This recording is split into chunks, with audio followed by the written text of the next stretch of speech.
April 1945, a muddy road outside a shattered German village somewhere in Bavaria. They had been told the Americans would execute them on sight, shoot them in ditches, violate them, leave their bodies for the crows. That's what the Reich had promised every German woman as the enemy closed in. So when Helga's legs gave out beneath her, when she crumpled into the spring mud, unable to feel anything below her waist, her companions prepared to die beside her.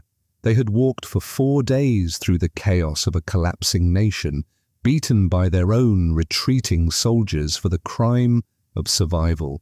But when the American medics saw Helga's twisted spine and heard her screams echo across the bombed-out farmland, they didn't raise their rifles. They didn't turn away. They sprinted toward her, medical bags bouncing against their hips. The smell of cordite hung in the air. Distant artillery rumbled like dying thunder. And in that moment, everything these women believed about their enemy began to collapse, as completely as the 1,000-year Reich that had built those lies. This was not propaganda. This was war's strange mercy, and it would haunt them forever. The road was nothing but mud and broken stones. April rain had turned the ground into thick brown soup. Every step was a struggle. The year was 1945, and Germany was falling apart. 12 German women walked in a ragged line. They were nurses, secretaries, and telephone operators. All had worked for the German military. Now they were prisoners, walking toward an American collection point somewhere in Bavaria. Their clothes were torn and filthy.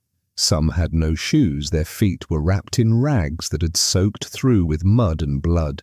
They had been walking for 4 days. 4 days with almost no food. 4 days of sleeping in ditches and hiding from aircraft. The woman in the middle of the group was named Helga. She was 26 years old. Before the war, she had been a schoolteacher in Munich. When the war came, she became a nurse at a military hospital. She had seen terrible things, wounds that would not heal, young soldiers crying for their mothers, but nothing had prepared her for this march. Her back had been hurting since the 2nd day. A German sergeant had hit her with his rifle butt when she stopped to rest. He called her a traitor. He said she was a disgrace to the fatherland for surrendering. The blow had struck her lower spine. Since then, the pain had grown worse with every step. Now, on the 4th day, something changed. The pain suddenly became fire. It shot down through her hips and into her legs. She gasped, her knees buckled, and then she was falling. She hit the mud face first. Her hands clawed at the wet ground, but her legs would not move. She tried to push herself up, but nothing happened. It was like her legs belonged to someone else. "Helga!" A woman named Marta rushed to her side. "What happened? Can you stand?" "I cannot feel them." Helga's voice shook with terror. "My legs! I cannot feel my legs!" The other women gathered around her. They formed a circle, trying to shield her from the 2 American soldiers who had been escorting them. The soldiers stood about 10 meters away, watching with confusion. The women were terrified. They knew what the Nazi propaganda had told them. Americans were savages. They killed prisoners who could not keep up. They showed no mercy to the weak. "They will shoot her," whispered a young woman named Bridget. Her face was pale. "She cannot walk. They will shoot her and leave her here." "We will not let them." Marta's voice was fierce but shaking. "We will carry her ourselves." 3 women tried to lift Helga, but the moment they moved her, she screamed. The pain was beyond anything she had experienced. White-hot agony exploded through her spine. "Stop! Please stop!" Tears poured down her muddy face. The American soldiers were talking now. One of them, a young man with a round face, was speaking into a radio. His voice sounded urgent. The women watched him with fear.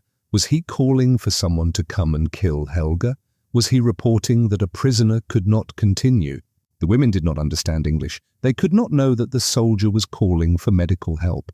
They could not know that his voice was filled with concern, not cruelty. They only knew what they had been taught.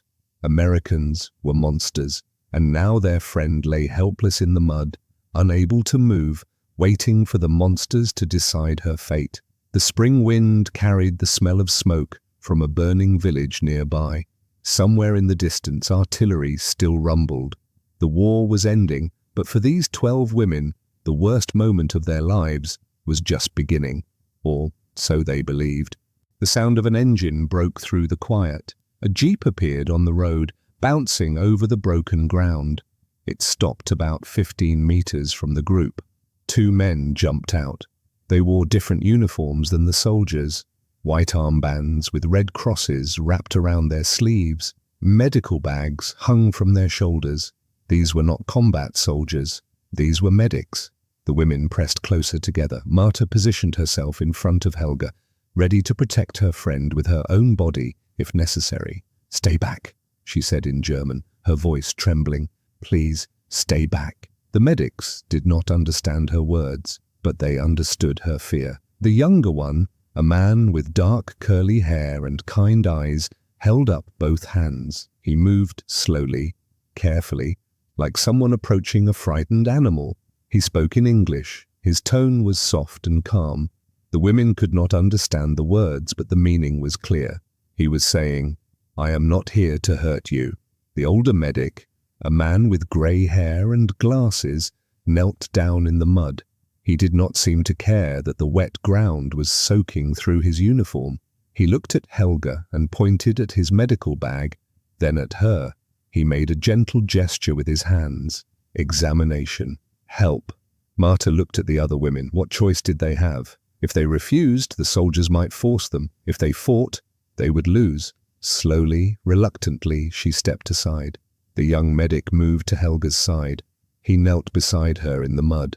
Up close, the women could see his face clearly. He looked tired.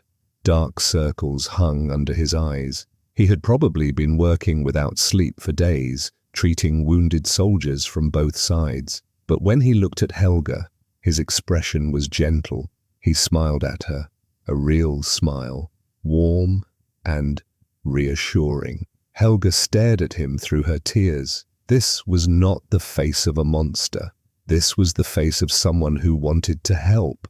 According to U.S. Army medical records from April 1945, American field medics in the European theater treated over 47,000 German civilians and prisoners during the final weeks of the war. The policy was clear: treat all wounded, regardless of nationality.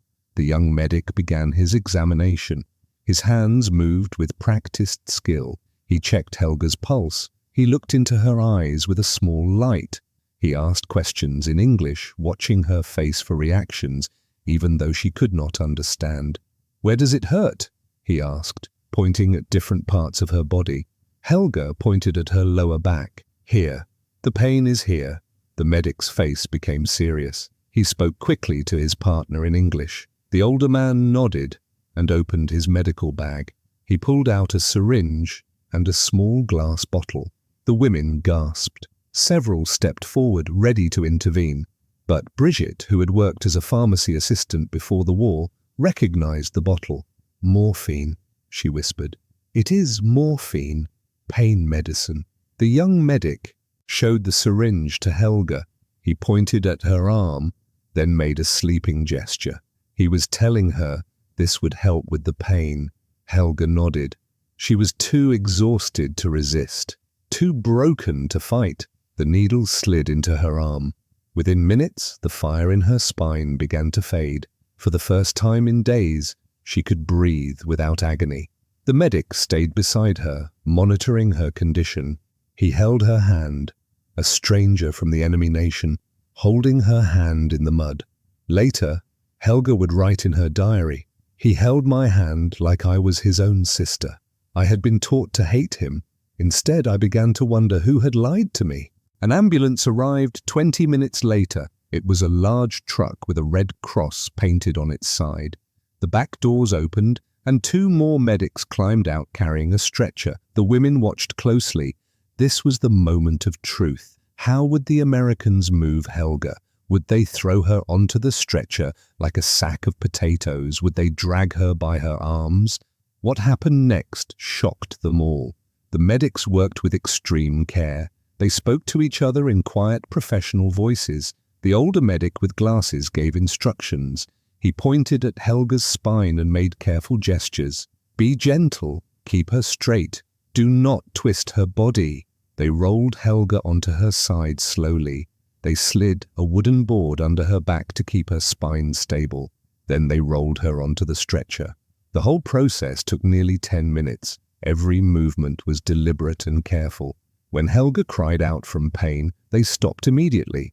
They waited until she was ready. Then they continued. Marta covered her mouth with her hand. Tears ran down her dirty cheeks. She had seen German military hospitals. She had seen how wounded soldiers were sometimes treated when supplies ran low. She had never seen this level of care. The convoy drove for about 30 minutes. The women rode in a transport truck behind the ambulance. Through the open back, they could watch the Red Cross on the ambulance doors. They could see the vehicle moving carefully, avoiding bumps and holes in the road. The field hospital was enormous. It covered an area the size of 3 football fields. According to US Army records, the group's 128th Evacuation Hospital could treat up to 400 patients at once. Rows of large green tents stretched across a muddy field. Trucks and jeeps moved constantly between buildings. Generators hummed with electricity. The women climbed down from their truck and stared in disbelief. Supplies were stacked everywhere. Wooden crates reached higher than a man's head. Metal containers held medicine, bandages, blood plasma. Food supplies filled entire tents. The smell of cooking meat drifted from somewhere nearby. "How is this possible?" Brigitte whispered. "Where does all this come from?" In Germany, hospitals had been running out of basic supplies for months. Bandages were reused until they fell apart. Medicine was rationed to a few tablets per patient. Doctors performed surgery without proper anesthesia. Here, everything was abundant. Everything was organized. Everything was clean. A female nurse approached the group. She was perhaps 35 years old, with brown hair pinned under a white cap. Her uniform was spotless. She smiled at the women and spoke in slow, careful English. When she realized they did not understand, she switched to gestures. She pointed at a nearby tent, then made a washing motion. Shower, clean clothes. The women followed her to the tent. Inside, they found something miraculous. Hot water. Real soap that smelled like flowers. Clean towels stacked on wooden benches. Fresh cotton dresses in different sizes. Marta stood under the hot water for a long time. She let it wash away weeks of dirt and fear. She had not felt hot water on her skin since February. She had almost forgotten what it felt like to be clean. When she finally stepped out, she was crying. Not from sadness, from something she could not name. Relief, perhaps, or confusion, or the slow crumbling of everything she had believed. Later, the nurse brought them food, hot soup with vegetables, white bread with butter, canned meat that tasted like heaven, coffee with real sugar. The women ate in silence. Some wept as they chewed. Others simply stared at their plates, overwhelmed by the abundance. This was not the enemy they had been promised. This was something else entirely. The first night, the women could not sleep. They lay on real mattresses with clean blankets, staring at the canvas ceiling of their tent. Every sound made them jump. Every footstep outside made them hold their breath. They were waiting for the cruelty to begin. Surely this kindness was a trick. Surely the Americans were softening them up before the interrogation started, before the beatings, before whatever horrors awaited. But the horrors never came. The second day was like the first. They received breakfast at 7 o'clock. Oatmeal with milk and sugar, bread with jam, coffee, real coffee, not the bitter ersatz substitute made from acorns that Germans had been drinking for years. A doctor came to check on them. He was a calm man with a gentle voice. Through a German-speaking interpreter, he asked about their health. Did they have any injuries, any illnesses, any pain? Brigitte had an infected cut on her foot from walking without shoes. The doctor cleaned it carefully, applied medicine, and wrapped it in fresh white bandages. He gave her penicillin tablets. In Germany, penicillin was almost impossible to find. Here, they gave it away like candy.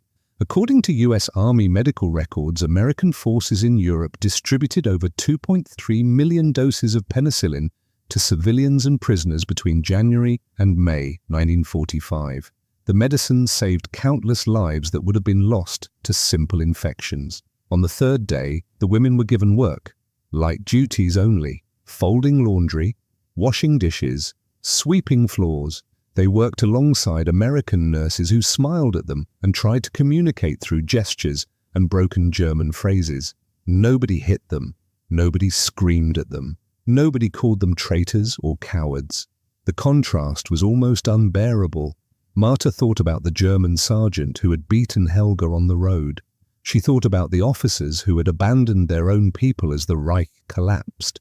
She thought about the propaganda posters that had covered every wall in Germany.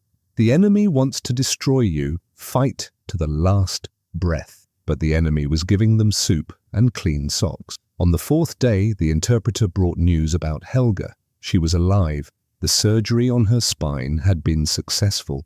The American surgeons had worked for 5 hours to repair the damage. They had used metal pins to stabilize her vertebrae. They had given her blood transfusions when she lost too much during the operation. She will need months of recovery, the interpreter explained, but the doctors believe she will walk again. Marta sat down heavily on her cot. Walk again? Helga would walk again. The Americans had saved her. That night, the women talked quietly in their tent. The conversation was difficult. Every word felt dangerous. Why are they doing this? Brigitte asked. What do they want from us? Maybe they want information, suggested a woman named Elsa. Maybe they are being kind, so we will tell them secrets. What secrets do we have? Marta replied. We are nurses and secretaries. We know nothing important. Silence filled the tent. The smell of rain drifted through the canvas walls. Somewhere outside, an American soldier was playing a harmonica.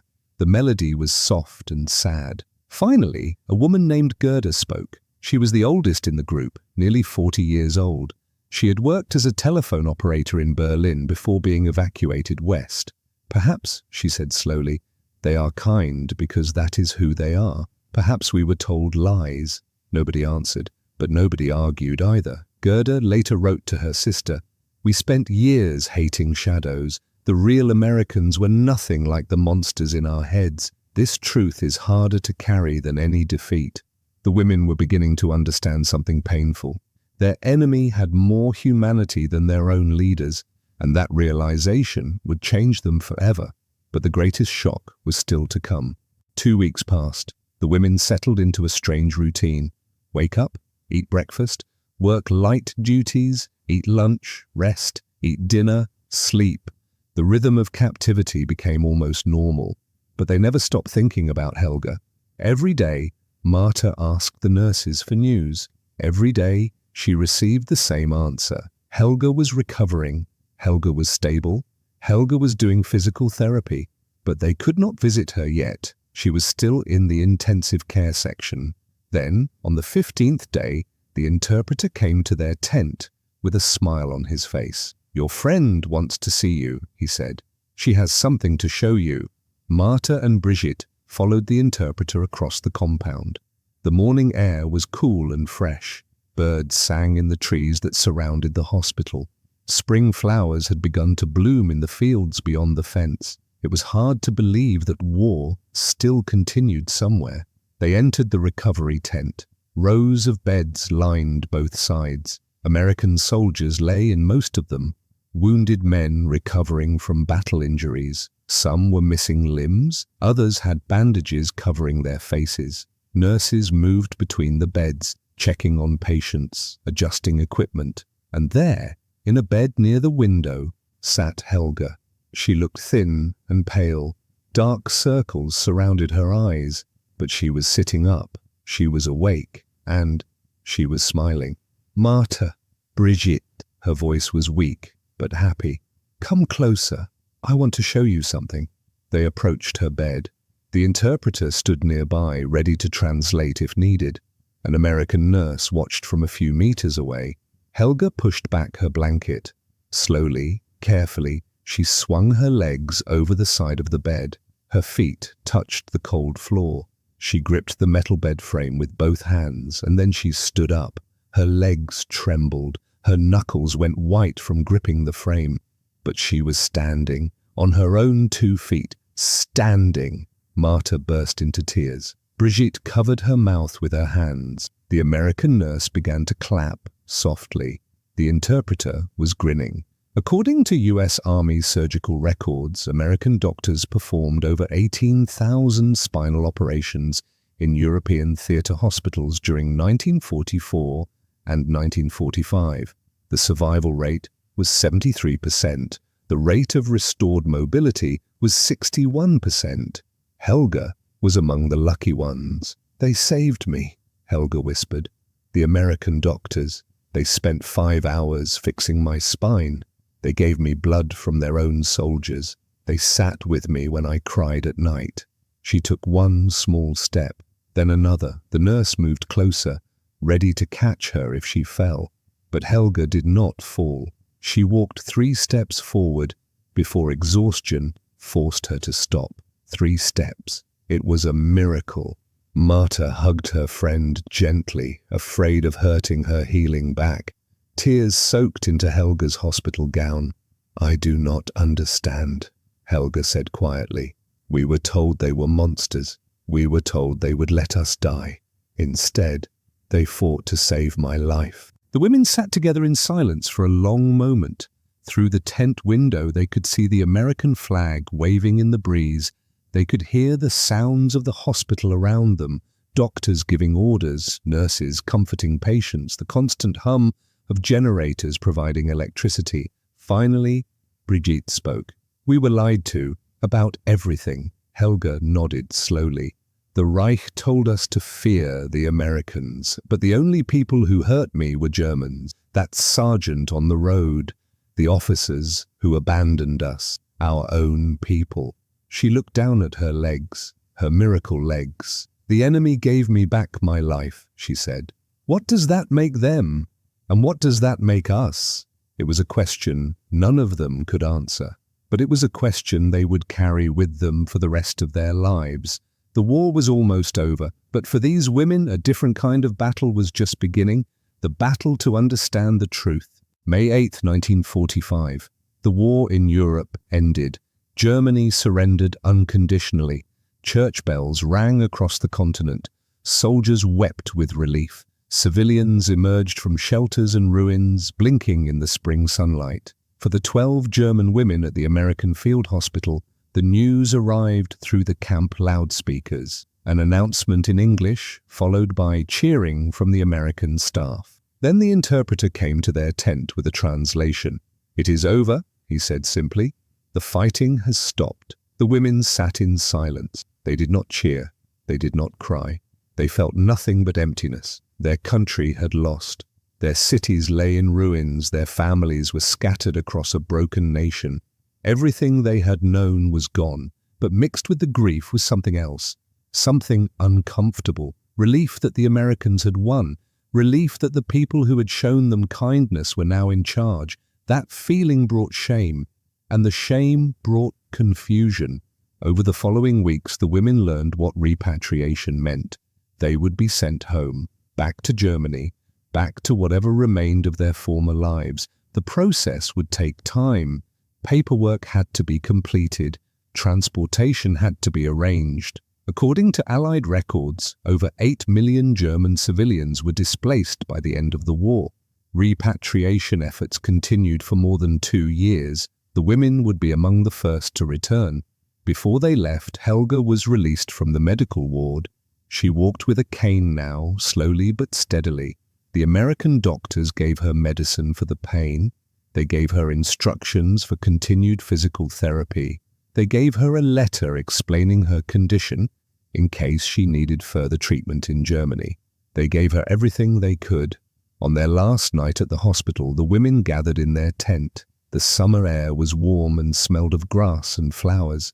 Crickets sang outside the canvas walls. It felt peaceful, almost normal. Marta looked around at her friends. They had changed in the past 2 months. Their bodies had healed. Their bruises had faded, but something deeper had shifted inside them. "What do we tell people when we go home?" Bridget asked. "Do we tell them the truth about the Americans?" Silence followed. The question was dangerous. Germany was now occupied territory. Speaking well of the occupiers might be seen as collaboration. Speaking badly might cause trouble with the new authorities. But Gerda, the oldest woman, shook her head slowly. "We tell the truth," she said. "We tell them exactly what happened. The lies of the Reich caused this war. More lies will only cause more suffering." Helga nodded. She touched her back, feeling the scars from her surgery. "They told us Americans were demons," she said. "But demons do not spend 5 hours saving an enemy's spine. Demons do not hold your hand while you cry. Demons do not give you their own soldiers' blood." She paused. The sound of American soldiers laughing drifted from somewhere across the compound. Someone was playing music on a radio. A woman's voice sang in English, soft and sweet. "The real demons," Helga continued quietly, "were the ones who lied to us, the ones who told us to die rather than surrender, the ones who beat us for choosing to live." The women returned to Germany in July 1945. They found a destroyed nation, cities reduced to rubble, families torn apart, hunger and despair everywhere, but they carried something with them, a truth that no amount of destruction could erase. The enemy had shown them mercy, the enemy had shown them humanity, and that truth would stay with them forever.